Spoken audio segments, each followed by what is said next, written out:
Well, thank you very much. It's an honour to share a panel with such fine speakers. I never imagined I'd be sharing a panel with Professor Barton, but it's certainly a great pleasure and honour. And it's very nice to be here in a city so committed to dialogue and such a rich history of interfaith dialogue, and with institutions represented here that have contributed so much, and foundations that have been so consistent and productive in this field. I want to attempt a fairly modest paper, nothing particularly profound or complicated about my presentation, but an attempt nevertheless to try and make sense of why the Hizmet, the Gulen movement, is not as well understood as you might expect it would be. Sometimes it's met with suspicion, but often it's just overlooked. And that's a little hard to figure out, but it seems to me that there's a number of reasons that help explain that, and I want to make a modest attempt at suggesting one approach that may help us find a language or a model of explaining the dynamics of the movement, what it actually does day to day, that might better explain how it works. This is deliberately provocative, so maybe I'm wide of the mark here, but I figure it's better to be provocative and promote some discussion. So the movement is, by any measure, impressive in its scale. In fact, if you really look at the scale of the movement, it's so significant that you really wonder why there isn't a whole lot more written about it. I've been to a number of conferences about the Gulen movement, but they've all been organised by friends within the movement, which I think is a great thing. It's a fine thing to see that level of self-reflection and interest in engaging in a process of scholarly dialogue. But outside of these conferences, there isn't so much attention given to it, and yet it's probably one of the largest transnational civil sphere movements operating today. There's not been the level of academic awareness that you would expect would have developed, and I think it's partly because the movement falls between categories in ways that tend to make it overlooked by people who focus on such things, or treated by others with some suspicion. I'll outline my thoughts. In some areas, certainly this is true in Turkey, but I would have to say it's also true in the Western Hemisphere and here in this country. People look at the movement and say, well, it's an Islamic movement. It must be up to something, and it must have some ulterior motive, some intention, and that causes suspicion. Partly that's because people don't understand what's going on, but also in the Turkish context, and it's something that I think I'm preaching to the choir here. You're all well familiar with the Turkish context, but for those that aren't, when you're in conversation with those that aren't, it's difficult to explain the rapid social change that's gone on inside Turkey and the level of misunderstanding that has resulted as a process of this change. It's natural, but it needs to be unpacked. The old urban elites feel uncomfortable with recent arrivals from Anatolian villages, and they feel uncomfortable with their culture, their tradition, and certainly their religiosity, and they regard it in some way not only as inferior but even as threatening. And hence there are all these accusations made about movements like the Gulen movement that channels this traditional village religiosity in an urban setting. Others look at the movement and say, well, it's an Islamic movement operating around the world, what is it up to? And there's a degree of suspicion there. To some extent, that misunderstanding, I think, can be understood because if you think about it, there are no other Islamic movements like this one. All of the large transnational Islamic movements that we're familiar with are either involved in political Islam, in Islamism, whether from the Muslim Brotherhood in Egypt, the Middle East, or from the movements that grew out of the ideas of the Deoband school and Maududi in South Asia. There are many variations on this. We're familiar with such groups as Hizb ut-Tahrir, sort of spectacular but fairly harmless, I would point out, but other groups that are, of course, less benign. And so we think of international Islamic movements, we think, well, maybe that's what this sort of movement is. Or, of course, there are other movements that are involved in a more benign and constructive exercise in da'wah, but that involves essentially a calling of people back to faith and perhaps you might say conversion. It's a very religious movement.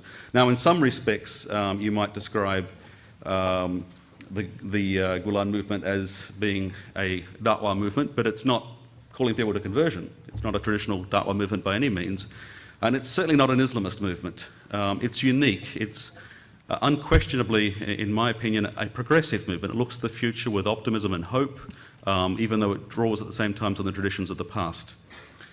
But because of that uniqueness, we often don't recognise what it is and say, well, it must be one of these other things that I recognise. Even if we move aside from this suspicion, particularly based in the Turkish context, and just try and make sense of the movement in more broad terms, it's hard not to come to the conclusion that this movement looks really good, but maybe it's too good to be true. I mean, what explains how it works? It just seems to be too nice. So what are they up to? I'm being deliberately provocative in my language, but I think this is channeling thoughts that often arise. I think there are some, apart from this sort of concerns about Islam and particular concerns in the Turkish context, there are some practical reasons that represent obstacles to understanding the movement. These are obstacles that have arisen because of the historical formation of the movement. Firstly, in terms of the organisational culture of the movement, as it was coming into existence in the 1970s and 1980s, bear in mind that we had military coups at this time, and the schools were only able to be established after a change in law in 1982 following a military coup in 1980. There was a natural tendency to be cautious and to not be too self-revealing about what the movement was doing. That was extremely understandable in the context. It's a context that's very foreign to us in the Western Hemisphere, but in the Turkish context, I think it's obvious why that should have been the case at the time. Secondly, it's a movement that draws on Ottoman traditions, and drawing on Ottoman traditions, it draws on patterns of communal association based on trust and personal association. You don't need to put things out front in clear contractual terms as an understanding. And nothing wrong with that. That's a very good thing, but it's something that's not easily understood by modern observers. And it takes a while to recognise the cultural difference. Thirdly, and this is the area I want to concentrate on for the remainder of the paper, there are some aspects of the way the movement operates that just fall between categories, fall between stools, you might say, that mean that we tend to struggle with trying to know what to make of it. There continue to be people who are very critical of the movement, but there are other people who have looked carefully at it and are very impressed. But we still struggle for terms and for language to explain how it works. One aspect has to do with financing. As Helen Iba observed in her recent book, people are often asking the question, where does the money come from? Or to use an old Anatolian sort of image, where does the water for this mill come from? You know, what's driving it? Where's it flowing from? We look at the schools, and the schools are the most obvious aspect of the movement, and the schools are, well, they appear to be philanthropic, but they also charge fees. Some of them have quite high fees, and some of them are quite fancy. So that sort of doesn't quite look like what we'd expect of philanthropy. Yes, there's cross-subsidising and there's a story to tell there, but the point is it sort of puts it outside a category that we immediately understand. Another reason that we struggle is that we come to this looking at this as a civil sphere or civil society movement, and yet in civil society we expect that the civil society organisations and particularly NGOs will conform to certain expectations. How much time have I got? Well, you're a little over 10 minutes. Okay, good. I think we're on track. The thing about NGOs is we have this clear sense of what they do. Now, the dialogue foundations like the Niagara Foundation or the Rumi Forum conform to that expectation of NGOs. But the schools don't quite fit in. The businesses like Zaman and Samanyolu or the hospitals, I mean, it's the sort of elements of philanthropy, but it's hard to nail them down. The thing about NGOs and civil society in general is we think of civil society as the space between the state and the market, and therefore separate from both the state and the market.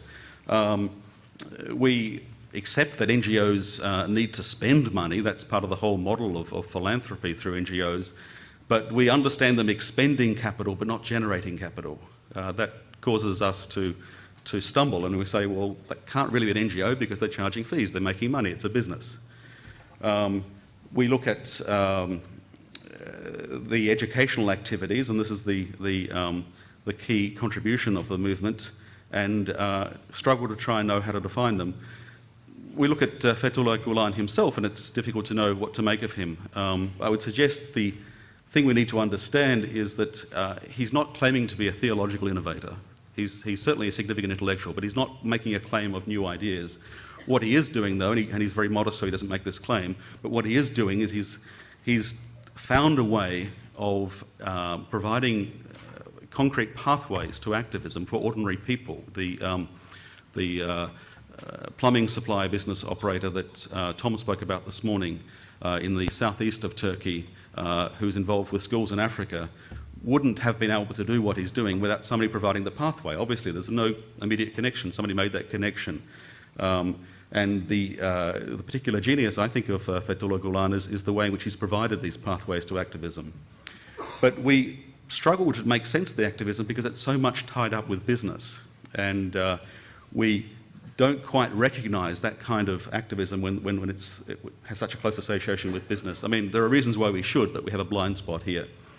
I think, and this is the thrust of my paper, something that might help us in this regard is to understand the Gulen movement in the language that the Grameen Bank founder Muhammad Yunus uses. He speaks of, he's been described as a social entrepreneur, but he says, look, I would rather describe what I'm doing as social business.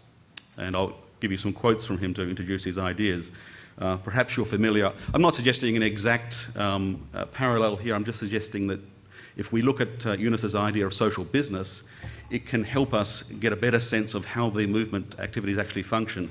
Yunus says that there are so many challenges facing us in the world today that we can't meet those challenges just through charity or philanthropy. So we want to meet those challenges, but philanthropy runs out of money.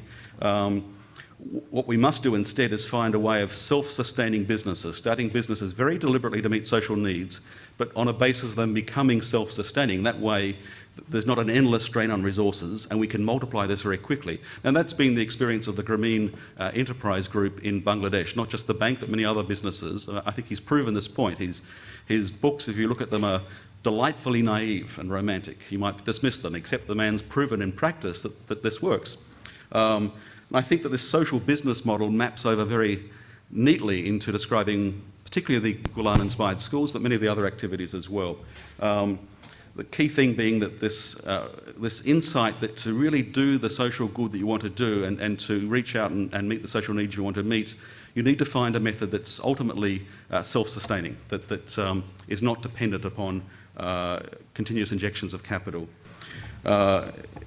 I'm not suggesting that the social business model by any means fully accounts for how the Gulen movement works. I mean, we're discussing at this conference the religious ideas and inspiration, spiritual values. Those things are very important, and I fully agree with that discussion. I'm just suggesting that when it comes to the day-to-day functioning, we can see something from this model.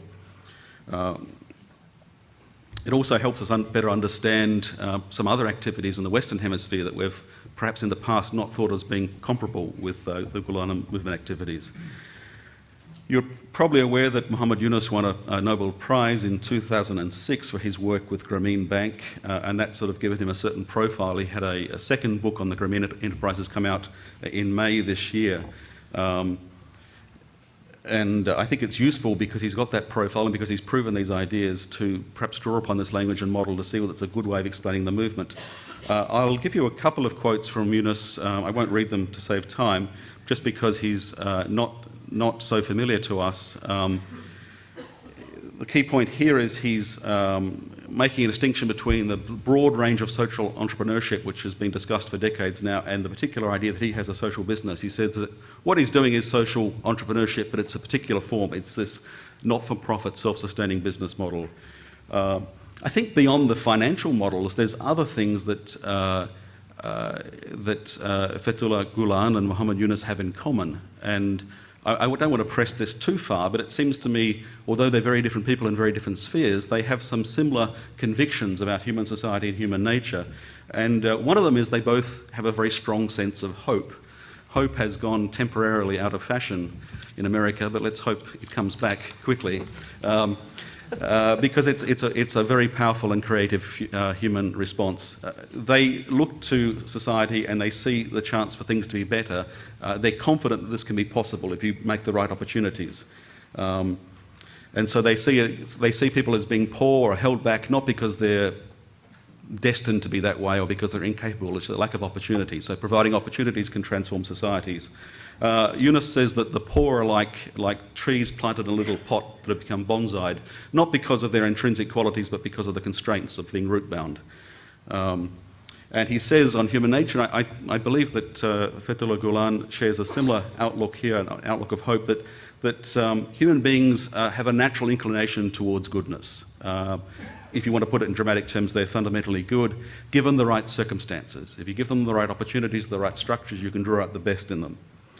And I also believe that this point on charity sees a point of parallel between these two leaders. The problems with charity is a very good thing, but it's very limited in what it can achieve because it's constantly having to seek more funds, and eventually you're going to reach a point where you just no longer have any funds to meet the social needs you're aware of. So that was Yunus's reason for saying, if I can find a way of helping the poor people of Bangladesh in a way that doesn't depend on constant giving of gifts, but as a self-sustaining business model, I can do so much more. And I think that's been very much the secret with the Gulen movement enterprises.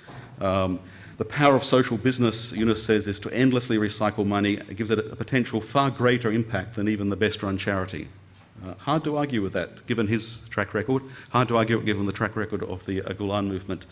Another philosophical point in which I think there's a congruence between Fethullah Gulen and Muhammad Yunus is that social business gives an opportunity for the civil sector, if you like, to share in the responsibility of solving society's problems. Governments won't do this by themselves, can't do it by themselves. I mean, this is very much a theme of American philanthropy, and I want to suggest that there's a common connection here.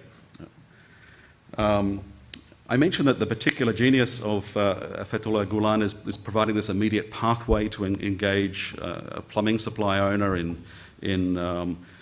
rural Turkey with building of schools in Africa. I think that a part of the way that's worked out is this model, which I suggest could be described in terms of social business. Muhammad Yunus and Fethullah Gulen have very different languages. I mean, they come from different spheres. Yunus is a professional economist, a professor of economics turned accidental banker. Fethullah Gulen is a preacher and theologian, sort of, who's come into the business of inspiring social movements. So obviously Yunus speaks in the language of economics and business. It's very secular. Fethullah Gulen is much more inclined to speak in the language of spirituality. But despite that very significant difference, there's some surprising parallels.